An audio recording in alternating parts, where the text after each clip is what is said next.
Bismillahirrahmanirrahim. Alhamdulillahirabbil alamin wassalatu wassalamu ala asyrafil anbiya'i wal mursalin wa ala alihi wa sahbihi ajma'in. Rabbi shrah li sadri wa yassir li amri wahlul 'uqdatam min lisani yafqahu qawli, amma ba'd. Tajuk malam ni adalah peristiwa penting sebelum kelahiran Nabi sallallahu alaihi wasallam. Kita maklum kelahiran Nabi sallallahu alaihi wasallam ni sebenarnya dan seluruh peristiwa yang berlaku di dunia ni telah termaktub di Lauhul Mahfuz. Cuma penurunan peristiwa itu berlaku yang telah berlaku secara tersusun. Sebagaimana kita lihat sebelum ini kisah Nabi Musa. Allah kata wastana'tuka li nafsi. Aku ciptakan engkau wahai Musa untuk urusanku, kerana aku. Lalu Nabi Musa alaihissalam bermula kelahirannya tu pada zaman Firaun bermimpi kerajaannya akan dibunuh, diruntuhkan oleh kanak-kanak ataupun pemuda daripada Bani Israel. Daripada mimpi itu dia membunuh semua anak kanak-kanak lelaki yang dilahirkan oleh kaum Bani Israel lah, keturunan Nabi Yaqub. Tapi Allah Subhanahu wa taala yang telah mengetahui perancangannya, telah merancang bagaimana Nabi Musa akhirnya dihanyutkan oleh ibunya. Kemudian Nabi Musa dipelihara oleh isteri Firaun, dibesarkan dalam istana Firaun, dan akhirnya berlakulah apa yang berlaku. Kesemuanya berlaku di dalam pemerhatian Allah Subhanahu wa taala, dalam pemeliharaan Allah, dalam perancangan Allah.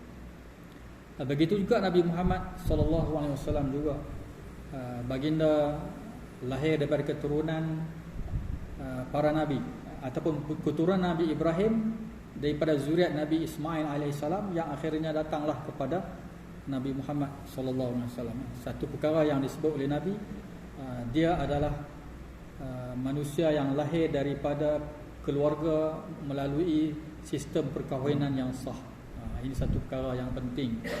Maknanya perkahwinan ni sesuatu sistem kekeluargaan yang telah diturunkan ataupun disunnahkan ataupun disistemkan oleh Allah Subhanahu wa taala sejak Allah menikahkan Adam dan Hawa di syurga. Nabi Adam dan Hawa apabila diciptakan, Allah kahwinkan Adam dengan Hawa. Sebab tu Allah kata zaujuka, isteri kamu. Waskun anta wa zaujuka fil jannah, dan tinggallah kamu dan isteri kamu dalam syurga. Tidak dinamakan isteri, melainkan mereka dikahwinkan. Jadi manusia ini secara sunnahnya hubungan kekeluargaan itu mesti berasaskan perkahwinan. Hari ini pun kita lihat orang asli di hutan itu sebenarnya dia berkahwin. Ada tradisi perkahwinan yang mereka amalkan. Maknanya perkahwinan ini diwarisi sejak zaman Nabi Adam turun temurun. Cuma manusia ini sampai satu tahap apabila terputus hubungan dengan wahyu, dengan Nabi dan Rasul, akhirnya mereka sesat. Jadi apabila mereka sesat, Allah utuskan Nabi dan Rasul untuk membimbing mereka ke jalan yang benar. Jadi Nabi Muhammad SAW merupakan Nabi dan Rasul yang terakhir yang diutuskan untuk membimbing manusia akhir zaman. Itu sudah maklum, diketahui oleh semua para rasul dan para nabi.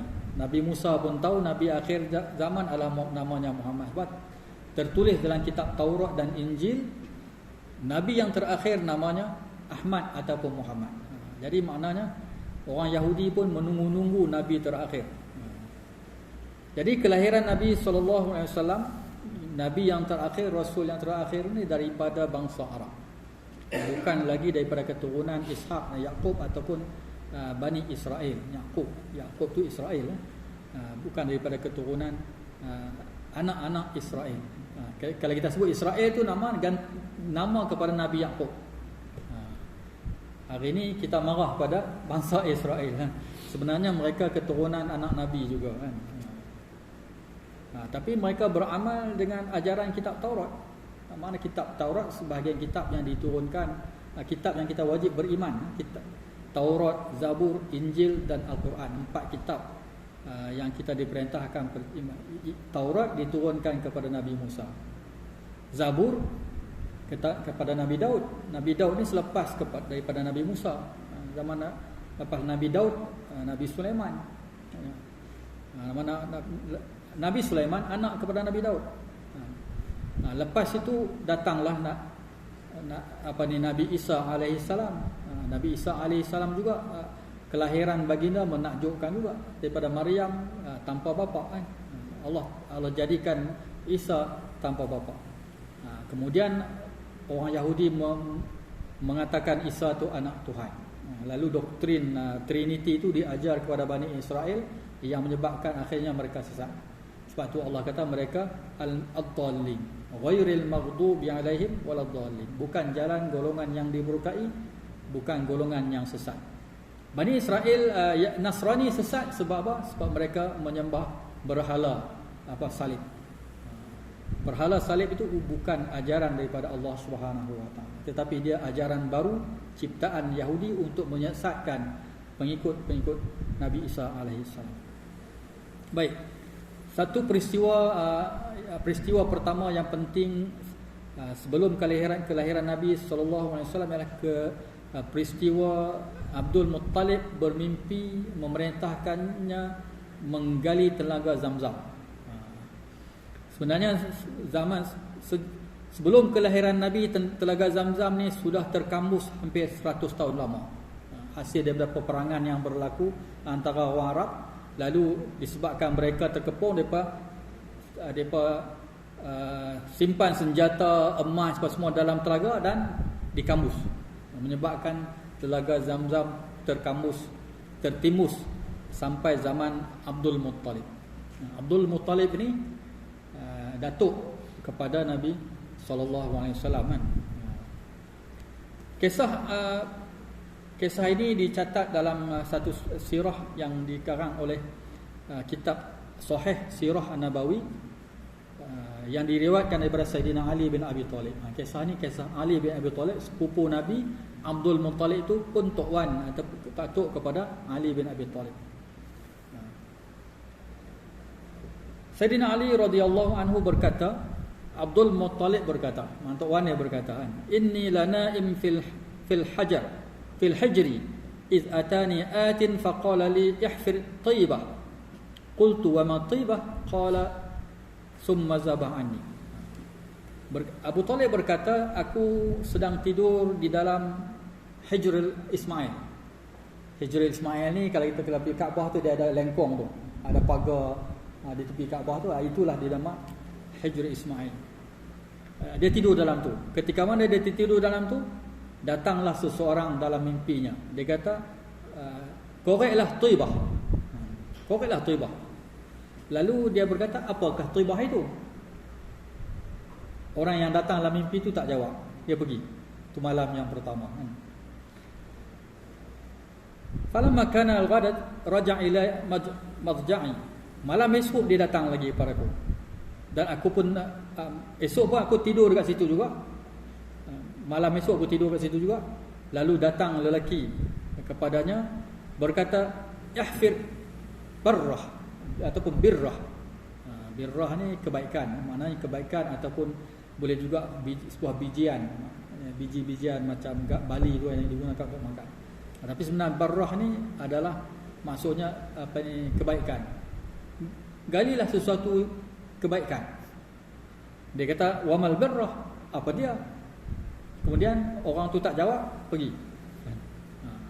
Kemudian malam ketiga datang lagi. Kemudian dia berkata, ikhfir al-madnunah. Galilah satu benda yang amat berharga. Dia kata, apakah benda berharga itu? Tak jawab juga. Malam keempat datang lagi. Mana dia tidur lagi dekat Hajar Ismail tu. Dia kata, ihfir Zamzam. Galilah Zamzam. Lalu dia berkata, apa dia Zamzam? Kemudian orang tu menjawab, Zamzam ni tak akan kering dan tak akan sampai kepada tak akan sampai kepada dia punya selut. Mana rapat. Telaga tu tak kering dan tak akan kurang ayak sampai kena selut. Ataupun Zamzam ni mana terkepung lah. Mana jawab. tusqil hajij al-azam. Dengan air Zam-Zam tu kamu bagi minum orang-orang yang datang menunaikan haji. Wa hiya bainal farasi wad dam inda nuqratil ghurabil a'sam inda qaryatin nam. Dan Zam-Zam tu berada di antara najis dan darah, di antara gagak yang ada kaki putih, dan dia berada di kampung semut. Di kampung semut. Itu isyarat dia. Ada 3 isyarat. Abdul Muttalib pun tak faham apa makna dia, tapi dia tak bertanya. Kemudian bila dah jelas keadaan itu, bila siang dia pun terjaga daripada tempat tidurnya. Dia pun percaya mimpi ni adalah mimpi yang benar. Mimpi benar kan. Sebab 4 kali datang tanya soalan, dia adalah mimpi yang benar. Lalu dia pun mengambil cangkul, bawa bersama anaknya Al-Haris bin Abdul Muttalib. Masa tu anak dia, anak sulung dia Haris dia ada, ya. Dia pula ada anak yang lain. Mana Abdul Muttalib dia muda lagi. Maknanya dia ada anak dia Al-Haris. Lalu dia pun pergilah ke tempat tu, dia naik ke bukit sofa, dia tengok, dia tunggu isyarat kat mana kan. Lalu dia nampak orang datang menyembelih binatang. Kat situ nampak darah. Dia kat situ kawasan tu ada banyak darah. Orang sembelih darah, dia kata itu isyarat dia.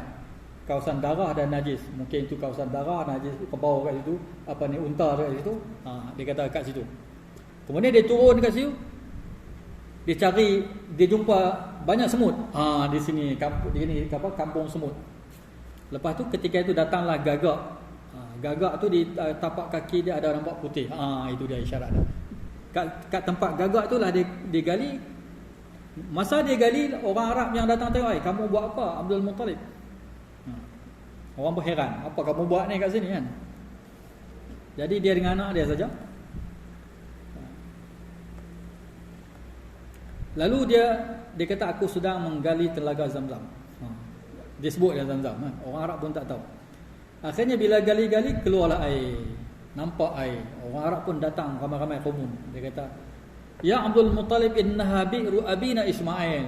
Dia kata, wahai Abdul Muttalib, ini perigi nenek moyang kita Ismail. Jadi kita sama-sama kongsi. Lalu Abdul Muttalib kata, tak, aku tak akan kongsi. Aku yang bermimpi dan ini perigi milik aku. Abdul Muttalib pun berkeras juga sebab dia mimpi 2-3 kali, isyarat pada dia kata ini mimpi aku.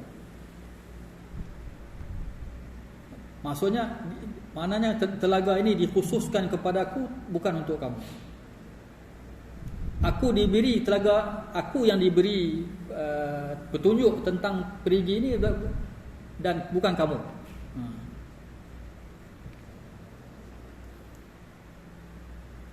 Lalu mereka berkata, kami tak akan mengalah sehingga kita cari hakim. Dia kata kami tak akan mengalah sehingga kita mencari hakim. Lalu dia berkata, okey, siapakah yang kamu nak jadi hakim? Lalu mereka kata seorang kahin, mana tukang nujum, yang bernama Bani Sa'ad bin Huzaim. Itu kita pergi jumpa tukang nujum Sa'ad bin Huzaim. Dia berkata, ya, jom. Jadi Sa'ad bin Huzaim ini berada di dekat dengan Syria. Jauh juga perjalanan Mekah nak pergi ke Syria. Manakala itulah tukang nujum yang hebat masa tu. Lalu Abdul Muttalib dan ketua-ketua kabilah Arab ni masing-masing hantar wakil naik unta pergi ke arah Syria untuk jumpa Sa'ad bin Huzaim ni lah. Sampai di tengah jalan, masing-masing dah kehabisan bekalan air. Air dah habis. Perjalanan jauh. Lalu mereka pun mula-mula Abdul Muttalib punya air dah habis. Dia kata minta sikit air. Dia kata kami tak akan bagi air kat kamu. Maknanya dah tak akan bagi air. Tapi akhirnya air semua mereka habis. Habis juga, tak sampai juga perjalanan. Lalu mereka kata kalau macam tu kita pakat korek lubang, sabar mati dulu kita kembali. Tak harapan nak berjalan pun tak guna kan. Lalu mereka pun masing-masing korek lubang, tunggu mati. Jadi siapa mati dulu kamboi. Sampai orang yang terakhir sekali. Lalu Abdul Muttalib kata tak jadi macam ni kan. Takkan kita nak, kalau kita tunggu mati habis sia-sia hidup kita.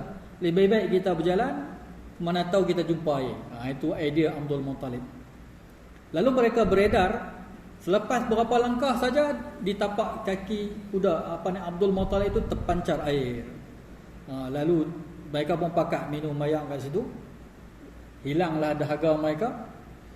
Lalu orang Arab kata, wahai Abdul Muttalib, Tuhan yang memberi air pada kita ini, itulah Tuhan yang memberi air pada kamu, Zam-Zam, dia kata kan.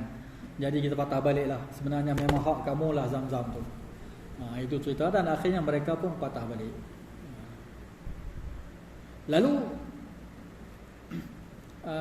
itulah cerita tentang kisah Telaga Zam-Zam, dan mereka tak sampailah jumpa tukang nujum tersebut. Kat situ dah selesai masalah. Di sini kita lihat bagaimana Allah Subhanahu Wa Taala menunjukkan isyarat kemuliaan Nabi Muhammad sallallahu alaihi wasallam melalui datuknya Abdul Muttalib yang membina Telaga Zam-Zam. Jadi dia dengan adanya Zam-Zam ni akan makmurlah Mekah selepas itu kan. Dan yang menjaga Zam-Zam adalah keluarga Abdul Muttalib. Lepas tu bapa saudara keturunan dia lah. Itu peristiwa yang pertama tentang penggalian perigi Zam-Zam.